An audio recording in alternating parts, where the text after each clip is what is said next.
분들과 먼저 인사 한번 나누겠습니다. 오늘 밤에 뵙게 돼서 참 반갑습니다. 참 반갑습니다. 반갑습니다. 하나님의 은혜와 도우심이 함께 하시기를 축복합니다. 하나님의 은혜와 도우심이 함께 하시기를 주님의 이름으로 축복합니다. 사실 이 말은 비슷한 말입니다. 은혜와 도우심이라는 말은 같이 사용될 수 있는 말이에요. 왜? 은혜는 하나님께서 우리를 도우시고 붙들어 주시는 주님의 능력이시기 때문에 그렇습니다. 하나님의 은혜가 우리 가운데 함께 하신다는 말은, 은혜는 하나님께서 우리에게 주신 선물인데 뭘 주시는가? 우리가 할 수 없는 일들을 주님께서 감당할 수 있도록 우리 가운데 역사하셔서 도우시는 주님의 임재의 능력이 은혜이기 때문에 그래요.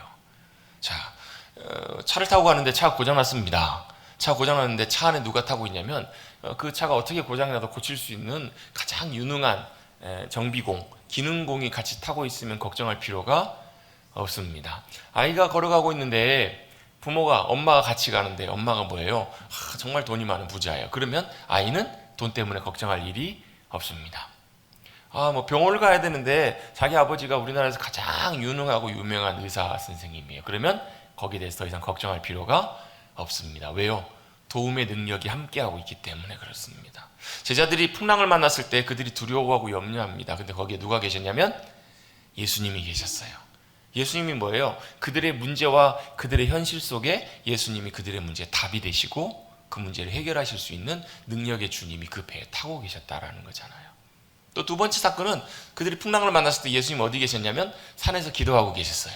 근데 기도하고 계시면서도 뭐 하고 계셨냐면, 그들이 풍랑을 만나서 곤란하고 어려움 가운데 있는 걸 예수님이 뭐 하셨냐면 다 보고 계셨다고. 보고 뭐 하세요? 보고 뭐 하세요? 그들을 찾아오십니다. 밤 사경 즈음에, 밤 가장 깊은, 새벽이 오기 전에 가장 깊은 밤, 모든 사람들이 다 잠들어 있는 그때에 예수님이 그 시간대라도 물 위를 걸어서 예수님이 제자들을 찾아오신 분이 바로 예수님이시잖아요. 여러분의 인생도 마찬가지입니다. 때때로 어떨 때는 풍랑을 만날 때가 있거든요. 그때 누가요? 예수님이 우리 안에 계심을 여러분 믿고 의지하고 그 주님이 우리 안에 역사하시기 시작하시는 것, 그게 바로 뭐라고? 은혜라고. 은혜. 우리의 심령과 우리의 삶을 도우신다고. 또 주님이 나와 함께 하시지 않는 것처럼 보여도 그런 것이 아니라 뭐 하고 계신다고? 보고 계신다고요. 보고 계시고 뭐 하세요? 그 상황 속에 있을 때 우리를 찾아봐 주시고 손 내밀어 우리를 붙들어 주시고 잡아 일으켜 주시는. 자, 베드로가 호기 좋게 유령이다, 사람들이 어유 나다 이렇게 예수님이 걸어오시는 사람들이 보고 다 유령이라고 하잖아요. 그랬더니 베드로가 뭐라고 그래요? 진짜 주님이시면 나도 예수님처럼 똑같이 물 위를 걷게 해주십시오. 여러분 그러지 마십시오. 여러분은 물 위를 걷겠다고, 물론 주님이 오라고 하시면 가시면 되겠죠. 베드로가 물 위를 걷기 시작해요. 물로 내려갔더니 실제로 걷기 시작해요. 얼마나 놀랐을까요? 여러분 물 위를 걸어보셨어요? 물 위를 누가 걸을 수 있겠어요? 근데 그 놀라운 기적을 베드로가 경험하고 갑니다. 그런데 그의 눈에 다시 또 뭐가 보여요? 뭐가 들려요? 파도 소리가 들립니다. 큰 파도가 자기에게 몰려오는 걸 봐요.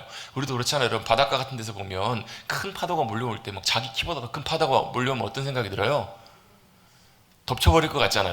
여러분 파도가 얼마나 힘센지 아시죠? 웬만한 사람들은 파도 맞으면 여러분 싹 쓸려 나갑니다.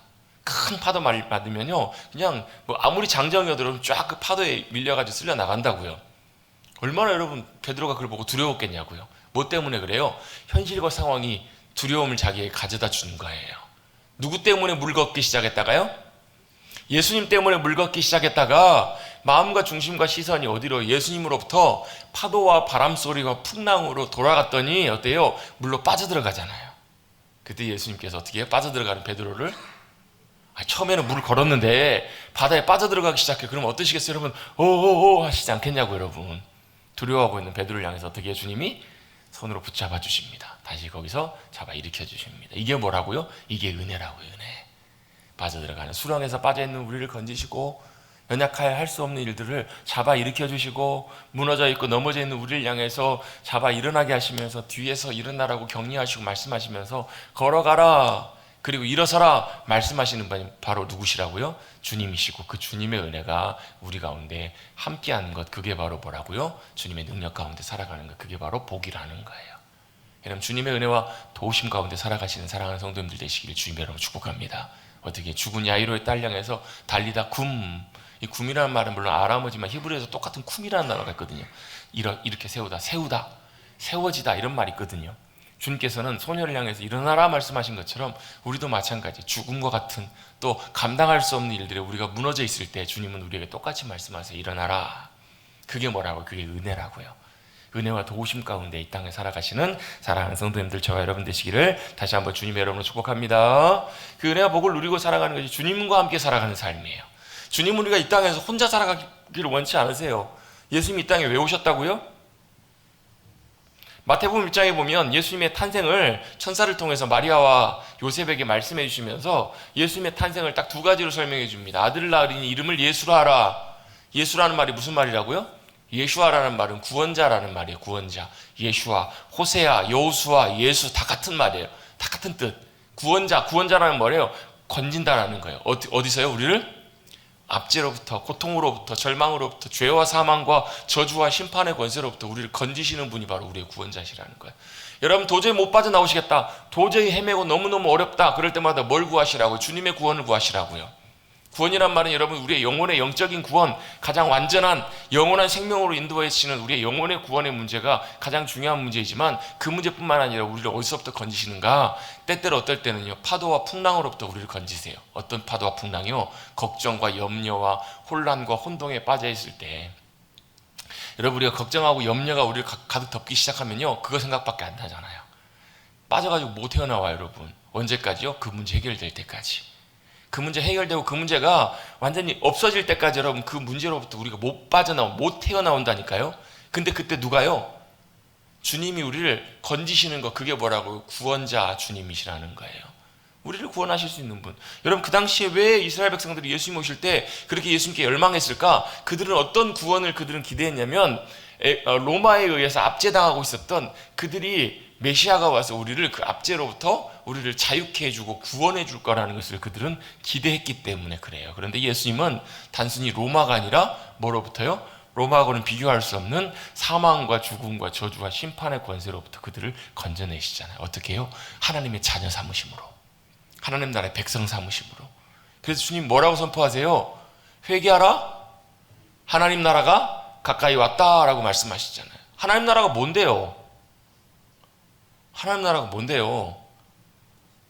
우리를 뭐 삼으시겠다고? 하나님 나라 백성 삼으시겠다고요. 지금은 뭔데요? 로마의 압제 가운데 살아가고 있는 로마의 피정복민들이지만, 압제 가운데 있는 이들이지만, 이제는 너희가 뭐라는 거예요? 하나님 나라의 백성이라는 거예요. 하나님 나라가 이미 너희 가운데 임하고 있다. 그래서 삶을 돌이키고 하나님 앞으로 나오라. 하나님의 놀라운 구원의 은혜를 힘입으라. 그러면서 여러분이 잘 알고 있는 말씀이죠. 요한복음 3장 16절. 하나님이 세상을 이처럼 사랑하사 독생자를 주셨으니 이는 그를 믿는 자마다 멸망치 않고 영생을 얻게 하려 하심이라. 그 영생이 뭔데요? 영원한 생명이신 주님과 함께 사는 거잖아요. 영원한 생명이신 주님이 내 안에 오셔서 내가 뭘로 사는 거예요? 주님 모시고 사는, 주님이 우리의 뭐예요? 구원자이시면서 왕이 되시는, 그 말은 뭐예요? 내가 그 왕의 백성으로 살아가는 거잖아요. 우리 예배 시작할 때마다 우리 꼭 자주 하는 찬양 있잖아요. 예수 우리 왕이시여, 왕이시여 이곳에 임하시옵소서. 왜요? 우리 예배 가운데 예배를 받으시는 분이 안 오시면 무슨 의미가 있어요, 여러분? 우리도 여러분 예수 믿기 전에 다 제사를 옛날에 지냈었잖아요. 어디에다 제사를 지내요? 조상에. 사실 뭐 귀신, 조상은 이미 조상님은 이미 이 땅에서 떠도는 그런 귀신은 아니니까. 뭐예요, 여러분? 귀신에게 제사를 지내는데, 제사를 지내면 뭐 해야 돼요? 귀신이 와야 하잖아요. 제사를 지내는데 귀신이 안 오면 뭐예요? 그냥 우리끼리 그냥 먹고 가는 거잖아요. 꼭 제사를 지낼 때 뭘요? 귀신을 초청을 해요. 지방을 쓰고 준비를 해가지고. 그래서 우리 귀신 조상님 막 노하신다, 막 조심하고 막 이러잖아요. 지금도 보면 제사 지내시는 분들 그렇잖아요. 여러분 예배는 뭐죠? 예배는 예배를 받으시는 예배 대상이 돼. 예배를 받으시는 대상이 되시는, 예배의 주인이 되시는 그 주님이 우리 가운데 뭘로요? 우리의 왕이신 주님이 오셔야 되잖아요. 그래서 예수 우리 왕이요 이곳에 오시옵소서, 우리의 예배 자리 가운데 임하시옵소서, 이렇게 우리가 기도하잖아요. 예수님이 우리가 뭐가 되신다고? 왕이 되신다고요. 그래서 우리가 주님이 우리 왕이 되시기 때문에 우리는 뭐예요? 주님의 백성인 거예요. 백성. 하나님 나라의 귀한 백성이 된, 그게 뭐라고요? 구원의 은혜라고요. 이 땅에서 하나님 나라의 백성으로 살아가면서 만나게 되는 많은 상황과 일들 가운데서도 우리가 또 뭐가 필요한가? 주님의 도우심과 은혜, 구원의 놀라운 능력이 우리 가운데 필요한 거예요. 염려 가운데 빠져있다가, 염려의 깊은 바다에, 절망의 깊은 바닥에 빠져있다가 주님이 우리를 건져내시면요, 아, 그렇구나. 이제는 그 모든 염려와 근심 떨쳐버리고 뭐가 되는 거예요? 아, 주님이 나를 건지셨네. 할렐루야, 감사합니다. 이게 고백이 될 수 있는 거잖아요. 이게 바로 뭐라고? 믿음으로 주님과 함께 동행하는 삶. 그걸 위해서 주님이 오셨다고요. 예수를 알아? 또 뭐요? 그 이름을 임마누엘이라 하라. 마태복음 1장에 보면 천사가 두 가지 이름을 말씀해 주잖아요. 예수와 우리의 구원자 임마누엘, 하나님이 우리와 함께 하시기 위해서 우리 가운데 오셨다. 이게 바로 예수님이 이 땅에 오신 사건이고 예수님의 오심의 중요한 의미잖아요. 같이 한번 고백해 보시겠습니다. 임마누엘, 임마누엘, 하나님이 우리와 함께 하시다. 함께 하신다라는 거예요. 누가요? 하나님이 우리와 함께 하신다라는 거예요. 여러분, 이거 하나만 여러분 우리가 놓치지 않아도, 잊지 않고 살아도 여러분 우리의 삶의 자리에서 여러분 절망할 일은 없을 거예요. 이거 하나만 여러분 우리가 놓치지 않아도, 잊지 않아도 여러분 교만하게 내 자신 의지하고 내가 하나님 의지하지 않고 내가 어떻게 해보겠노라고 그렇게 내 의지와 내 능력으로 살지는 않을 거예요. 왜요? 뭘 구해요? 아, 하나님이 나와 함께 하시기에 뭐가 필요해요? 주님의 은혜와 도우심이 필요하다라는 것을 우리가 고백할 수밖에 없잖아요. 그게 바로 뭐냐면 그게 하나님의 창조의 원리예요. 하나님이 아담을 만드셨을 때 아담에게 뭘 주시냐면 생명을 주시잖아요. 하나님의 생명의 호흡을 주세요. 흙으로 만든 인간에게 하나님께서 하나님의 생명을 불어넣으셨더니 아담이 드디어 이제 비로소 뭐가 되는 거예요? 살아있는 존재가 되었다고요. 결국은 그 살아있는 존재는 뭘로 사는 거예요? 하나님의 생명으로 사는 거라고요. 그래서 여러분, 이 생명이 중요한 이유가 이거예요. 제가 생명이라는 단어를 자주 사용해요. 우리는 생명하면 생명의 개념 자체가 이렇게 잘 이해가 안 되는 경우가 많아요. 하나님의 생명이 우리 가운데 넘친다라는 말이 무슨 말인가? 아니, 살아있으면 생명이고 죽으면 죽음이지. 이게 무슨 의미인가 싶지만요. 이 생명은 무슨 생명을 말하냐면 하나님의 생명을 말해요. 하나님의 생명이 우리 가운데 역사하면 어떤 일이 벌어지는가? 간단하게 여러분, 본당 딱 들어오시면 여러분 무슨 냄새 나세요? 프리지아향 나시죠? 뭐 때문에 그래요? 프리지아 꽃이 있으니까 프리지아 향이 나는 거예요. 그렇잖아요, 여러분. 어디 들어갔더니 구수한 냄새가 나요. 거기 뭐가 있는 거예요? 예? 한번 상상력을 한번 실험해 보십시다. 구수한 거기 뭐가, 청국장이 있는 거예요, 거기에. 된장찌개가 끓고 있는 거예요. 하나님의 생명이 있는 곳에는 어떤 일이 벌어지는가? 여러분, 봄이 왔잖아요, 지금. 봄이 왔네, 봄이 와. 봄처녀의 가슴에도. 만 온 게 아니라 여러분, 나뭇가지도 벌써 그래서 매화는 꽃이 피었잖아요, 여러분. 산수유도 이제 벌써 꽃이 곧 피려고 그래요. 좀 있으면 이제 한 일주일 정도 지나면 목련도 다 이제 필 것 같아요. 뭐 때문에 그래요? 봄에 생명이 역사했더니 꽃이 피고 이파리가 올라오고 생명의 역사들이 일어나잖아요. 하나님의 생명이 우리 가운데 함께 하시고 나타나시면 그 열매들, 역사들과 그 증거들이 나타난다고요. 어떻게 해요? 하나님의 살아계심과 하나님의 역사하심과 하나님의 그 생명이 우리에게 주시는 놀라운 힘과 풍성한 평안과 기쁨이 우리의 심령과 마음속으로부터 이렇게 샘솟듯 솟아나온다고요.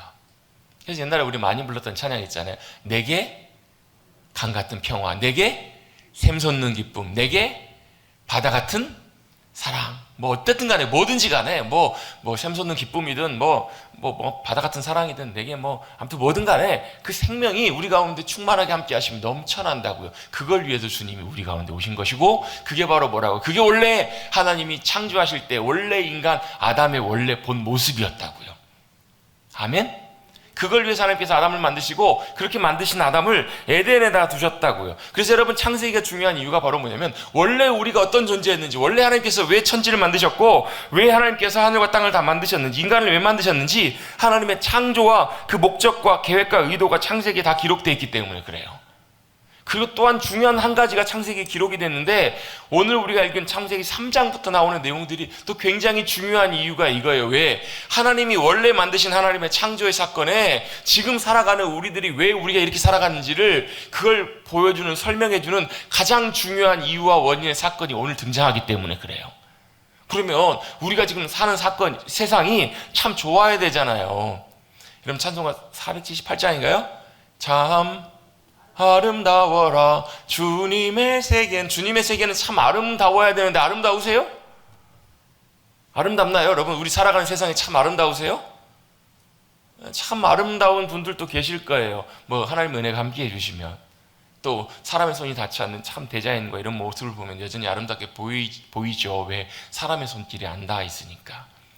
그럼 사람의 손길이 닿으면 여러분 희한하게도요 뭐 좋아지고 참 그런 것 같은데 희한하게 좀 인위적인 뭔가가 들어가요. 그래서 여러분 성경 읽다 보면 뭐 제단을 쌓거나 이런 걸 모든 걸 할 때는 다 원칙이 하나 있습니다. 사람이 함부로 그거를 빚어서 하는 것이 아니라 원래 있는 모습 그대로, 원래 있는 돌 그대로 그걸 만들게 됐어요. 이렇게 깎아서 만드는 게 아니라 제단을 쌓을 때. 이게 뭘 의미할까? 하나님이 만드신 세상은 원래 아름답고 하나님 보시기에 좋은 것이 원래 원칙이었는데 왜 우리가 살아가는 세상과 삶은 지금 이 모습일까? 그 이유가 바로 뭐에 있다고요? 오늘 이 나오는 사건의 그 이유와 원인이 있는 거예요.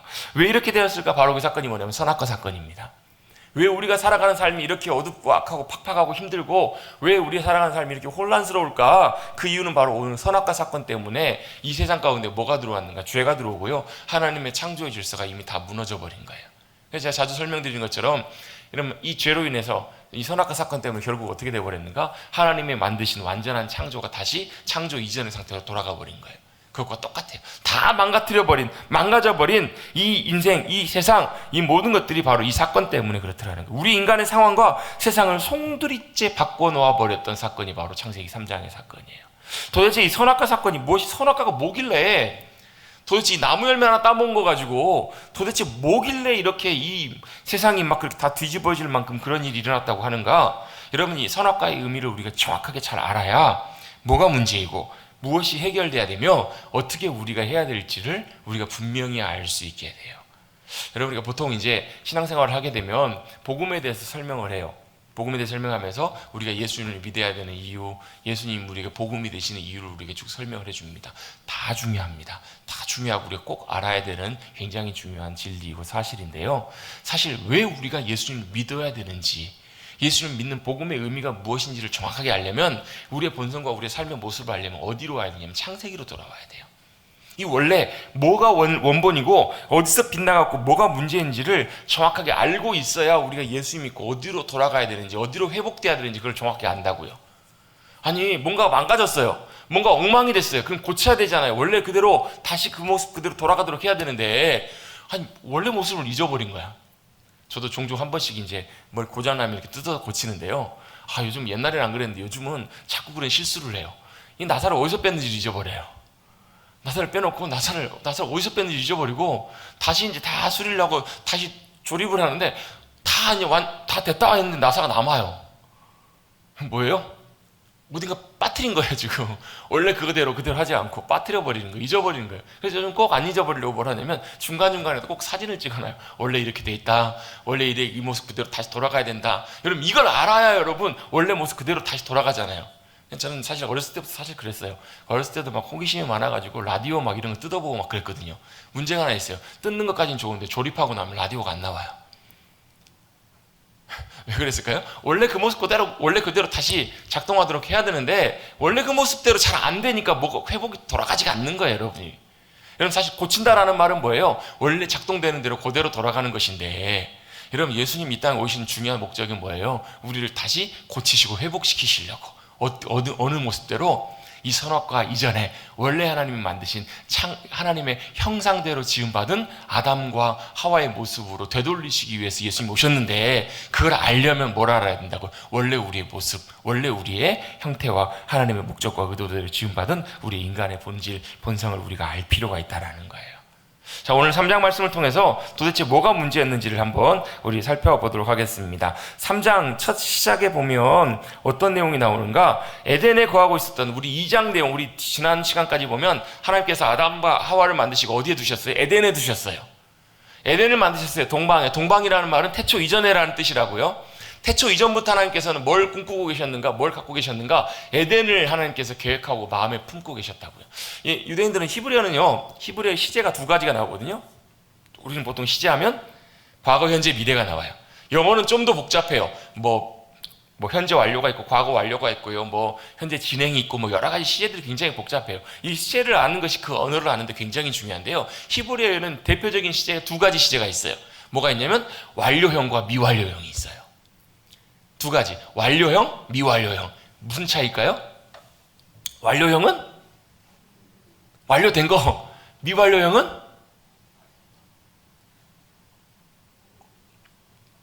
아니 히브리어도 안 배웠는데 왜 그런 걸 물어보시느냐 라고 생각하시면 안 돼요, 여러분. 완료형은 완료된 거, 미완료형은 미완료된 거. 아직 안 된 거라는 얘기예요. 그럼 미완료형은 뭔가 아직 완성이 안 된 거예요. 그런데 유대인들 사고 속에 이런 사고가 있대요. 무슨 사고가 있냐면 미완료지만 아직 지어지지 않았지만, 예를 들면 집주인이 집을 지으려고 했어요. 집을 지으려고 마음먹고 계획했습니다. 이런 집을 지어야 되겠다. 그럼 여러분 집이 있어요, 없어요? 아직 없어요. 근데 집이 있어요. 어디에 있어요? 네, 집주인의 마음속에, 계획 속에, 머릿속에는 그 집이 있는 거예요. 그렇게 이해를 한다는 거예요. 그래서 아직 이게 미완료지만 이거는 있는 것과 같은 거예요. 왜? 이제 있을 거니까. 여기에 있지만 실제로 실현되는 건, 이게 이제 미완료의 개념이에요. 여러분, 하나님께서도 마찬가지예요. 이 케뎀을 이해할 때는 에덴이 어디에 있었는가? 하나님의 마음속에, 하나님의 의도와 목적 속에 있었다고. 왜? 그 케뎀이, 그 에덴이 뭔데요? 하나님의 형상대로 지음받은 인간과 하나님이 함께 사랑으로 함께 머무시는 곳, 거하시는 곳, 함께 사는 곳. 그래서 여러분, 제가 님과 함께라는 노래를 극찬한 이유가 그거예요. 굉장히 성경적이에요. 사랑하는 나의 님과, 누가요? 하나님이 누가요? 아담과 함께 영원토록 살기를 원하셨던 곳이 바로 어디냐면 기쁨의 집이에요. 그게 어디라고요? 에덴이 뭐라고요? 기쁨의 집이라고요. 에덴 동산이 무슨 동산이라고? 기쁨의 동산이라고요. 왜 그것이 기쁨이에요? 사랑하는 하나님 아버지와 아버지의 형상대로 지음받은, 우리 쉽게 말씀드리면 형상이라는 말이 자기 닮은 존재, 자기로부터 나온 존재, 우리로 치면 자식과 같은 존재라고 생각하시면 돼요. 자녀와, 하나님과 하나님의 자녀들이 함께 머무시면서 사는 곳, 그곳이 바로 어디라고요? 그것이 에덴이라고요. 그것이 어디라고요? 하나님 나라라고요. 그래서 이사야 선지자를 통해서 하나님께서, 이사야 선지자를 통해서 하나님의 놀라운 예언을 말씀하실 때 뭐라 하냐면, 그때가 오면, 그 나라가 오면은, 그 나라가 무슨 나라인데요? 다시 에덴이 회복되는 그 나라가 메시아를 통해서 오게 될 텐데, 그 나라가 오게 되면 사막에 꽃이 피고 사막에 샘물이 넘쳐나고 강이 흐르고, 어때요? 어린 양과 사자들이 함께 뛰어놀고 독사구를 손 넣어도 물지 않는 그런 곳이 온다고요. 그곳이 어딘데? 에덴이라고요. 깨어져 버린 신락원, 잃어버린 그 에덴이 다시 회복되는 그날을 하나님께서도 기대하고 계시고 사모하고 계시는 거예요. 그걸 위해서 예수님이 오셔서, 예수님이 뭐가 되어주신 거예요? 문이고 길이 되어주신 거잖아요. 그걸 다시 되돌아오기를 원하세요. 그 에덴에 하나님께서는 아담을 만드시고 혼자 있는 것이 좋지 못해 보이셔서 갈빗대로 누굴 만드세요? 하와를 만드세요. 하와를 만드셨더니 아담이 보면서 정말 감탄을 합니다. 이는 내 뼈 중에 뼈요, 살 중에 살이로다. 여러분, 우리 하나님께서 우리에게 돕는 배필을 허락해 주신 배우자는 그런 존재예요. 뼈 중에 뼈요, 살 중에 살이로다. 저도 여러분에게 숙제 내주고 지난주에 깜빡 잊어버렸습니다. 뼈 중에 뼈, 살 중에 살이다. 그게 뭘 의미하냐면, 단순히 부부 관계, 남자와 여자 돕는 배필로 만나게 하시는 부부의 또 결혼의 중요한 원리를 말씀해 주시는 것이기도 하면서, 또한 동시에 뭘 말하냐면, 하나님과 우리도 동시에 그런, 마치 신랑과 신부가 하나 되는 것처럼 그런 관계여야 함을 사실 비유적으로도 보여주는 그러한 말씀이고 사건이라고도 볼 수 있는 거예요. 자, 이제 에덴에서 모든 것이 다 완성이 되었습니다. 하나님이 거기에 아담과 하와가 살 수 있는 모든 것들, 풍요로운 것들 다 허락해 주세요. 부족함이 없이 주님이 다 채워주세요. 모든 걸 다 허락해 주세요. 그곳에 살면서 하나님과 함께 그곳에서 어떻게 살아요? 기쁨으로 사는, 기쁨의 동산, 에덴에서 그렇게 사는 놀라운 은혜와 기쁨들을 하나님께서 모든 걸 다 갖춰놓으시고 이루어놓으셨어요. 그런데 거기 누가 등장하는가? 3절입니다. 그런데 뱀이 등장합니다. 뱀이. 3장 1절 한번 보실까요? 1절 앞에 부분까지만, 간교 안으로까지만 한번 읽어볼게요. 시작. 그런데 뱀은, 아멘. 뱀이 등장합니다. 근데 그 뱀이 무슨 뱀이에요? 하나님의 피조물 중에서 가장 간교하다라는 표현으로 성경은 이렇게 표현하고 있습니다. 이 간교하다라는 말이 여러분 아룸이라는 말인데요. 아룸이라는 말이 간교하다, 교활하다라는 의미도 있고요. 어떤 뜻도 있냐면 또 지혜롭다, 슬기롭다라는 의미가 같이 포함이 되어 있어요. 저는 몇 번 전에도 한번 설명드린 적 있죠. 이 교활하다라는 말이, 가장 간교하다라는 말이 이 뱀에게 하신 표현이지만, 뱀에게 표현되어 있는 성경의 표현이지만, 이 간교하다라는 말이 지혜롭다, 슬기롭다라는 말하고 같이 사용되는 단어로 사용돼요. 아람이라는 단어에서 온 말인데요. 아람이라는 말에서 아룸 했더니 이 단어가 간교하기도 하고 지혜롭기도 해요. 여러분, 지혜가 한 끗 차이라는 거예요. 지혜롭고 슬기로운 것이 간교해지고 교활해지는 것은 여러분 한 끗 차이예요. 히브리어로 놓고 보면요.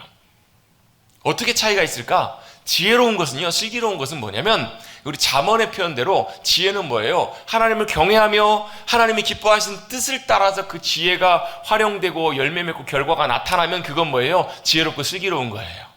근데 반대로 그걸 내가 내 목적과 내 의도를 위해서 왜곡하고 내가 함부로 사용하고 내 욕심을 위해 사용된다면 그건 교활해지고 그건 간교해질 수가 있는 거예요.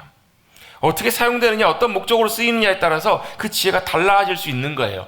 뱀은 여러분, 우리 생각하는 것처럼 여러분 그 산에 다니는 뱀, 뭐 7.4, 뭐 살모사 이런 뱀일까요? 그런 뱀은 아닐 확률이 높아요. 왜? 뱀이 말을 하고 있어요. 그래서 성경에서는 이 뱀을 뭐라고도 표현하냐면 옛뱀이라고도 표현해요. 계시록에 뭐 12장, 20장에 보면 여러분 반복돼서 나오는데 이 뱀을 뭐라고 하냐면 큰 용이라고 해요. 계시록에 큰 용이 나오는데 그 용은 뭐라고도 표현하냐면 옛뱀, 곧 사탄이라고도 하고 마귀라고도 해요. 결국은 이 옛뱀이라는 것이 뱀, 그냥 일반 뭐 동물원에서 보는 그런 뱀, 산에서 보는 뱀이라기보다도 이 존재가 마귀라는 것을, 사탄이라는 것을 우리는 이제 알 수가 있습니다. 하와에게 찾아와서 이 사탄이 말을 합니다. 여러분, 사탄이 여러분 예수님도 시험하신 거 아시죠? 모르세요? 여러분, 마귀도, 사탄이 예수님도 시험해요. 40일 금식, 여러분 40일 금식기도 하고 나면 사람이 여러분 얼마나 여러분 신령해지겠냐고. 여러분 40일 동안 밥도 안 먹고 기도를 했는데 얼마나 여러분 그 영혼이 깨끗해지겠냐. 근데 여러분 40일 금식기도 끝나자마자 찾아왔던 존재가 누구냐면 사단이에요. 사단이 와서 교활. 여러분 우리 예배 드리고 나갈 때 여러분 기도하고 일어날 때도 여러분 사단이 우리 가서 찾아와서 시험할 수도 있어요. 언제 어디서나 참 쉬지도 않고 언제 어디서나 불철주야. 늘 우리를 찾아와서 우리에게 뭐래요? 시험하고 우리를 이간질시키고 넘어뜨리려고 하는 존재가 바로 사단이라는 거예요. 틈만 나면 우리를 미혹해요. 거짓으로 넘어뜨리려고 하는 존재가 바로 마귀고 사탄입니다. 결국은 이 뱀 마귀로 인해서 어떤 일이 벌어져요? 아담과 하와가 에덴 동산에 쫓겨나게 되잖아요.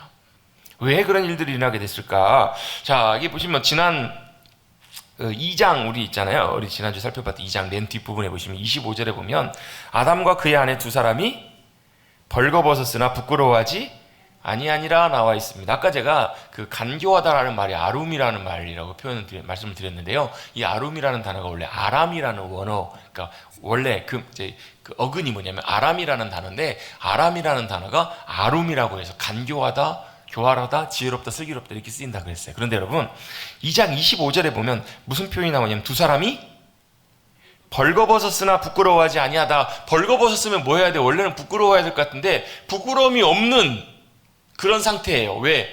에덴에서는 벌거벗었어도 부끄러움이 더 이상 수치로 여겨지지 않는 그런 그런 상태였기 때문에 그래요. 근데 여기서 벌거벗다라는 말도요, 아롬이라는 단어를 써요. 아람에서 똑같이 파생된 단어. 이 벌거벗다는 말은 가리지 않는, 꾸미거나 가리지 않는 이라는 단어 그 의미가 있거든요. 그러니까 나를 꾸미거나 가릴 필요가 있다 없다? 없었던 곳이 바로 어디냐면 에덴이에요. 감출 필요가 없이 있는 모습 그대로 그냥 살고 다닐 수 있는 곳이 바로 어디였냐면 범죄하기 전에 타락하기 이전의 에덴의 상태였다라는 거예요. 그런데 여러분 그 뱀을 통해서 여러분 선악과를 따먹고 인간이 범죄한 다음에 나타났던 제일 첫 번째 특징이 바로 뭐냐면 사탄이 얘기한 대로 눈이 밝아진 다음에 뭐가 보여요? 자기들이 벌거벗은 게 보여요.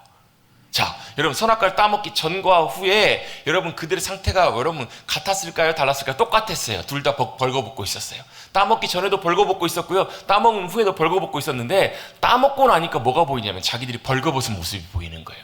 뭐가요? 부끄러움이 생기기 시작하는 거예요. 수치가 생기기 시작하는 거예요. 그 이제 좀 이따 다시 한번 설명을 드리겠지만 여러분 그 결과가 완전히 달라져요. 3장 시작하기 직전에 2장 25절에서도 벌거벗었고요. 3장 시작해서 선악과를 따먹은 다음에 똑같이 벌거벗었는데 그 모습과 반응이 완전히 달라진다고요. 여러분 죄는요 결과가 완전히 달라져요. 여러분 이 선악과를 따먹는 이 사건 때문에 인간의 운명과 인간의 모든 결과들이 완전히 달라지는 것을 보게 돼요. 그 이유가 뭔가 사탄이 와서 뱀이 와가지고 여자에게 이렇게 얘기를 합니다. 1절입니다. 1절 뒤에 부분 한번 보시겠습니다. 뱀이 여자에게 물어 이르되 하나님이 참으로 너에게 동산 모든 나무 열매를 먹지 말라 하시더냐 이렇게 말하고 있습니다. 자, 뭐라고 물어봤다고요?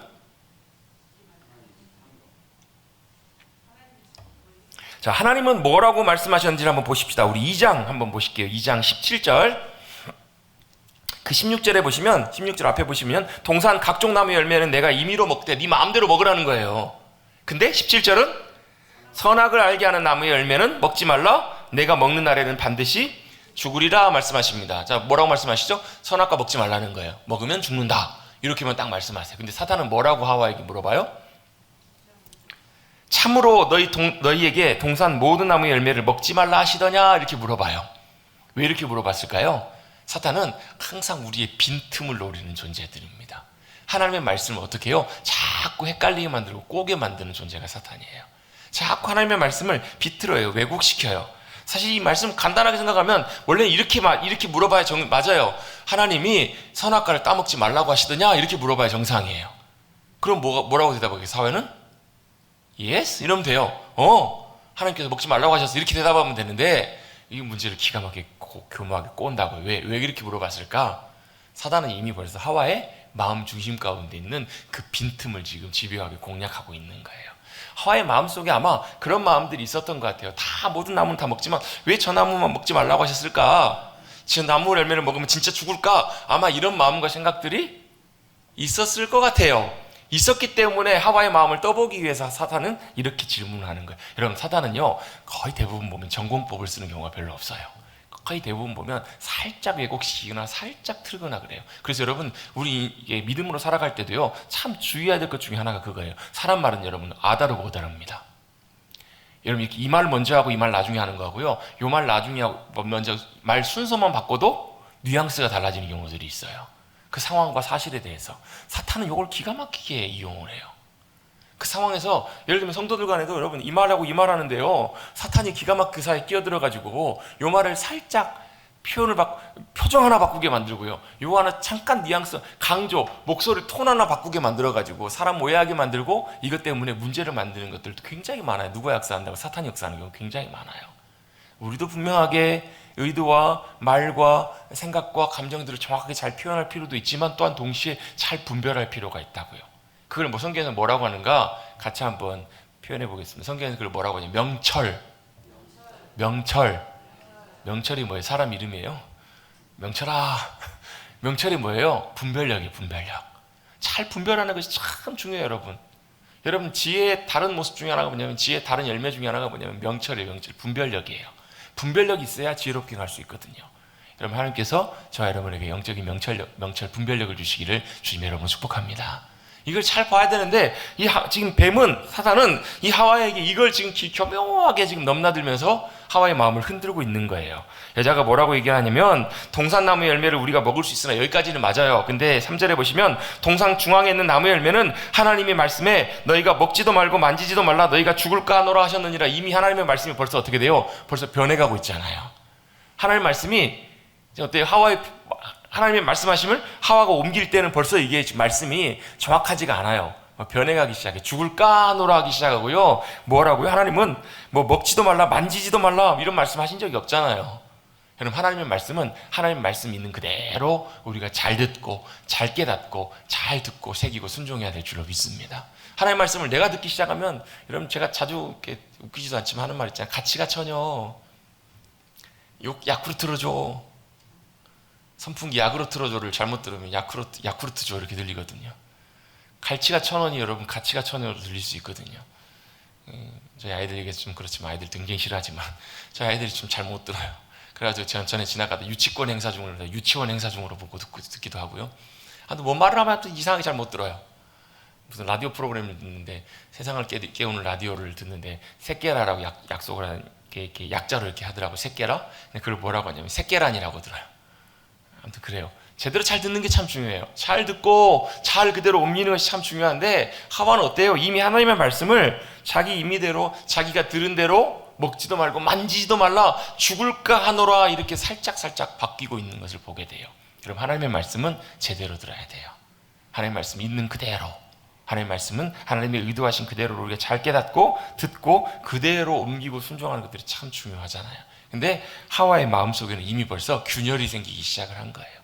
하나님 말씀에 대해서 균열이 생기니까 어때요? 먹지도 말고 만지지도 말라. 만지지도 말라는 말씀 안 하셨는데 이미 하와의 마음속엔 그 선악과가 마음의 한켠에 많이 이미 차지하고 있었던 것 같아요. 뱀이 거기에 못을 박아버립니다. 4절입니다. 뭐라고 얘기하죠? 4절과 5절 같이 한번 읽어볼게요. 시작. 뱀이 여자에게 이르되,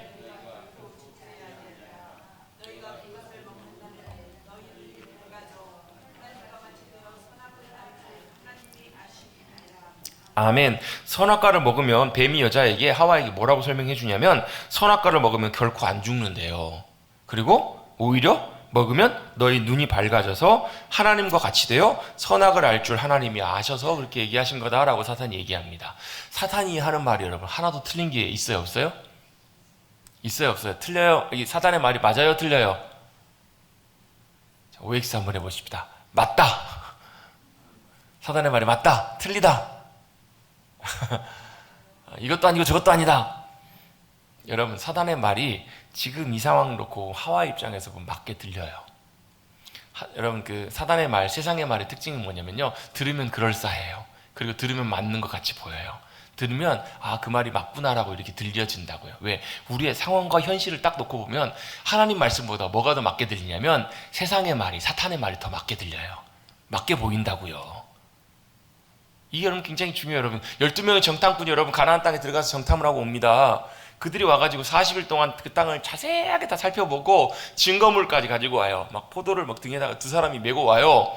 그래가지고 그들이 보고를 합니다. 그들이 보고 온 걸 그대로 얘기를 해요. 여러분, 12명의 정탐꾼의 말이 맞아요, 틀려요? 다 맞아요. 틀린 게 하나도 없어요. 그런데 여러분, 거기서 여호수아와 갈렙을 빼놓고 여러분 나머지 10사람의 가장 큰 특징은 뭐였냐면 자기들이 보고 들은 것만 그대로 보고 전해요. 뭘 놓쳐버린 거예요? 하나님의 말씀하신 거 약속은 보지를 못했던 거예요. 여러분, 하나님의 말씀은요, 하나님 말씀하심 앞에서 보는 거예요. 여러분, 세상과 사단의 말의 특징은 뭐냐면 우리 눈에 보이는 대로 보게 만들어요. 우리 눈에 보기에 부정적이고 우리 눈에 보기에 가망 없어 보이고 그걸 보게 만든다고요. 근데 그게 진짜가 아니고 그게 여러분 현실적으로 맞아 보여요. 실제로 여러분 그대로 다 돼요. 만약에 하와가 여러분 선악과 먹고 바로 하나님 말씀하신 대로 죽으리라 말씀하셨는데 죽었으면 아담은 안 먹었을 거라고요. 안 그래요, 여러분? 그 하와가 안 죽어버려가지고 아담까지 같이 먹고 말이에요. 아니, 말씀대로 그대로 하와가 죽어버렸어야 되는데 먹고 꼴딱 죽어버렸어요. 하와가 아담 안 먹었을 거 아니에요. 하나님, 저 갈비뼈 쪽에 또 있습니다. 만들어 주십시오.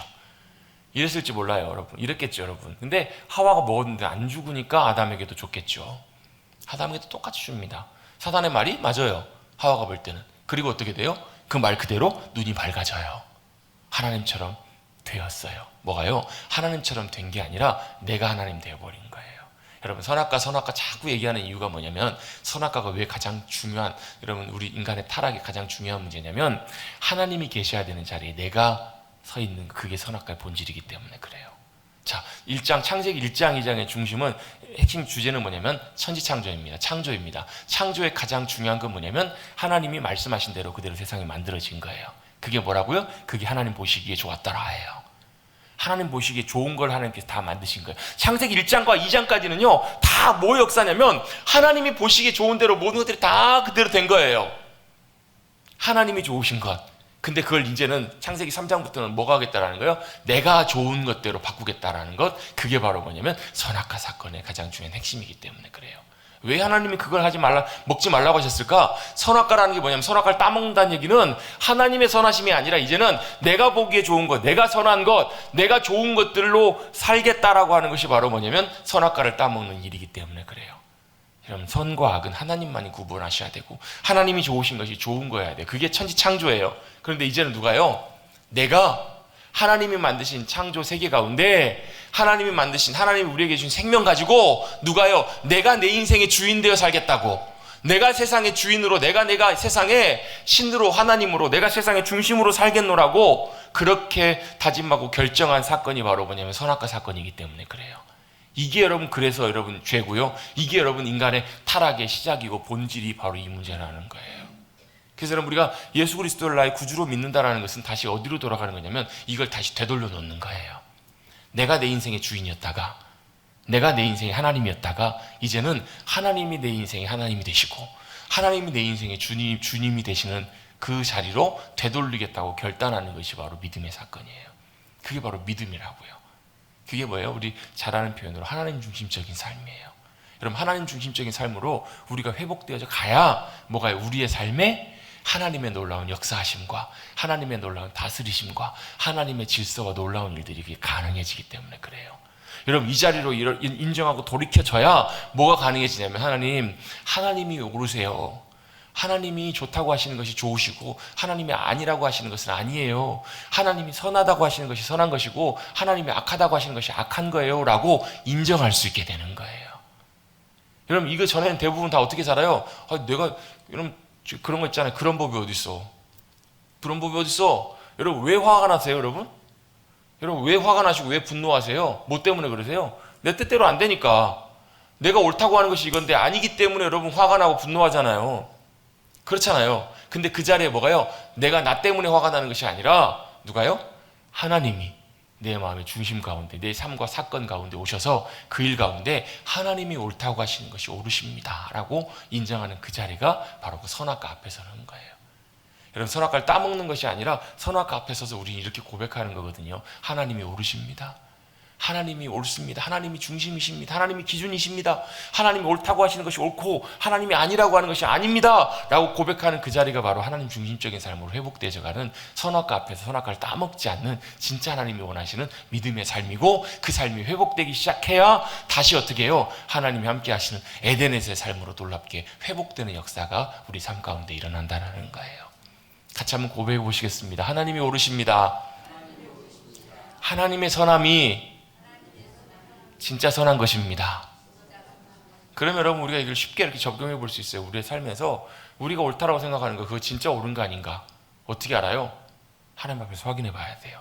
하나님 앞에 점검해 봐야 돼요. 하나님 말씀 앞에서 하나님 이게 진짜 옳은 거예요? 이게 정말 하나님이 기뻐하시는 거예요? 이게 하나님이 선하게 여기시는 거예요? 라고 확인해 보고 점검해 볼 필요가 있다고요. 이게 뭐라고요? 이게 하나님 중심적인 삶이고 타락한 인간의 본성 이전의 원래 그 모습이라고요. 인간은 선악과를 따먹고 그때부터 어떻게 해요? 하나님이 아니라 우리가 내가 좋은 대로 내가 선한 것이 선한 것대로 살아가기를 그렇게 작정하고 그 삶이 그렇게 바뀌어버려요.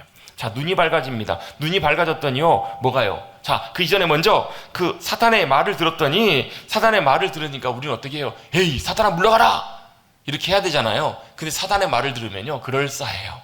그래가지고 진짜 그럴만해요. 진짜 그런 것 같다 맞게 들린다고요. 하와가 그 말을 듣자마자 어때요? 그 나무를 다시 한번 봤더니 먹음직도 하고 보암직도 하고 지혜롭게 할 만큼 탐스럽게 한 나무처럼 보여요. 선악과가. 여러분 사단의 말을 들으면 진짜 그래 보여요. 근데 여러분 우리는 항상 여러분 사단의 말이 아니라 하나님의 말씀이 들려주셔야 돼요. 하나님의 말씀을 들어야 돼요. 하나님의 말씀을 듣고 이것이 옳은가 아닌가 분명히 알 수 있어야 돼요. 여러분 사단의 말이 들어오기 시작하고 사단의 생각, 사단이 주는 마음들이 들어오기 시작하면 여러분 그게 그렇게밖에 안 보인다니까요. 우리 눈이 꼭 그렇게 보여요. 진짜로요 여러분. 그게 다 맞는 것처럼 보이고. 그럼 심지어는요 가룟 유다, 베드로, 여러분 주님이 원하신 말이 아니라 여러분 사단의 역사 가운데 이용되는데도 그들은 무슨 생각을 하고 있냐면 그것이 옳다라고 생각했다고요. 그들이 옳은 판단이고 옳은 결정이다라고 그들은 그렇게 생각하고 그렇게 실행에 옮겼다고요. 여러분 사단의 말이 들리고 세상의 말이 들리면 그래요.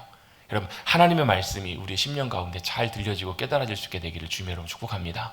아멘. 그게 너무너무 중요한 일이에요. 그렇게 잘 들려지는 게 너무너무 중요해요. 먹었더니 실제로 안 죽어요. 함께 있는 남편에게도 주었더니 같이 먹어요. 그 결과가 어떻게 되는가? 눈이 밝아져요. 눈이 밝아지는데 이 눈이 밝아지는 것은 무슨 눈이 밝아지는 것인가? 자신들의 형편과 처지가 있는 그대로 보이는 눈이 밝아지는 거예요. 여러분 우리는 눈이 밝아져야 되는데요 이 눈이 아니라 성령님의 지혜와 계시형의 역사하심으로 주님이 보게 하시는 것들을 보는 눈이 밝아지셔야 돼요. 영혼의 눈이 믿음으로 밝아지셔야지 여러분 이 우리의 진짜 모습 처지가 그대로 보이는 이 눈이 아니고요. 눈이 밝아져서 어떻게 되냐면 자기들이 벌거벗은 것이 아니라 그 이전에는 부끄러움과 수치가 없었다고요. 근데 이 눈이 밝아지고 나니까 자기들이 어떤 모습인지 아무것도 하나님처럼 되긴 됐는데 문제는 뭐예요? 하나님의 능력도 없고 하나님처럼 해결할 수 없는 하나님의 생명과 능력이 자신들에게 없는 것이 보이기 시작해요. 그래서 어떻게 자기 부끄러움들을 가리기 시작해요. 무화과 나무 잎을 엮어서 치마로 삼아요. 왜? 부끄러우니까. 그래서 여러분 우리 인간의 수치와 부끄러움은 언제부터 생긴 것인가? 우리 인간이 타락하고 범죄한 순간부터 수치와 부끄러움이 찾아오기 시작해요. 그래서 항상 어때요? 우리 인간은요 항상 가려요. 감춰요. 옛날에 어떤 목사님이 큰 교회 목사님 그런 얘기를 하세요. 그 굉장히 성도들이 많은 교회인데 그 교회는 뭐 그 교회 권사님 집사님들 중에서 옛날에 막 소시적에 무슨 뭐 미스 코리아 하셨던 분도 계시고 예쁜 분들 계시는데 새벽 예배는 한 사람도 안 나온다고. 새벽 예배는 다 한 사람도 안 나온다고. 왜요? 새벽에는 그렇게 화장하고 안 오시니까. 새벽에 눈썹도 없고 뭐 하나도 못 알아보겠다고. 왜 여러분 밖에 나올 때마다 뭘 해요? 우리는 항상 우리의 부끄러움을 가리고 나와요. 더 잘 보이려고, 더 예쁘게 보이고 우리의 부끄러움과 수치를 가리려고 나간다고. 그게 어디서부터 시작했다고요? 선악과 따먹은 사건부터 시작했다고요. 우리 눈이 밝아져가지고 뭐가 보여요? 남의 눈에 있는 티가 보인다니까요. 세상에 있는 것들 다 보이기 시작해요. 여러분, 그런 눈이 아니라, 그런 눈으로 밝아지는 것이 아니라 하나님의 은혜의 눈이 놀랍게 믿음 가운데 역사해서 성령님의 도우심으로 열려야 될 줄로 믿습니다. 주님이 보게 하시는 거 그걸 보여야 돼요. 그런데 그들의 눈이 밝아졌을 때 오히려 비참한 결과가 그들 가운데 찾아왔습니다. 그들이 얼마나 아무것도 아닌 존재들인지, 얼마나 부끄럽고 하나님 없이는 안 되는 존재들인지가 그들에게 보이기 시작해요. 그리고 이제 다음 주에 나눌 부분이지만 그들이 가장 결정적으로 그 범죄함으로 인해서 하나님과 관계가 단절돼서 하나님 앞에 나갈 수 없는 상태가 되어버린 거예요. 그것이 바로 타락과 범죄함의 결과라고 하는 것입니다. 여러분, 하나님의 선하심이 선하심으로 인정하는 그 자리가 여러분 우리가 있어야 될 자리입니다. 하나님이 옳다고 하시는 것, 하나님이 선하다고 하시는 것, 여러분 같이 한번 저를 따라 다시 한번 고백해 보겠습니다. 하나님이 옳으신 것이 옳은 겁니다. 하나님이 선하게 여기시는 것이 선한 것입니다. 그래서 여러분 이사야 55장에 우리에게 잘하는 말씀 있잖아요. 하나님의 생각은 하늘이 땅보다 높은 같이 하나님의 생각에도 오르시다고, 높으시다고. 그렇다면 여러분 우리가 뭘 구해야 되는가? 그 상황마다 하나님의 생각이 무엇인지, 하나님의 길이 무엇이고 하나님의 뜻이 무엇인지를 우리가 잘 사모하고 구하고 들어서 하나님의 말씀 가운데 우리의 생각이 맞춰지는 그 자리 가운데 나아가야 될 줄로 믿습니다. 그것을 인정하는 것이 바로 뭐냐면 하나님의 형상대로 살아가는 원래 아담의 모습이에요. 하와의 마음속에는 사단의 생각이 들어가기 시작했더니 다른 것들이 보이기 시작해요. 왜곡되기 시작해요. 그것들이 미혹되기 시작해요. 그리고 결국 눈에 보이는 대로, 자기 눈에 보이는 대로 선악과를 따먹습니다. 말씀을 어기고 따먹고 아담에게도 줍니다. 결과대로 사탄의 모습대로 죽어요. 어떻게 죽어요? 그들의 영혼이 먼저 죽어요.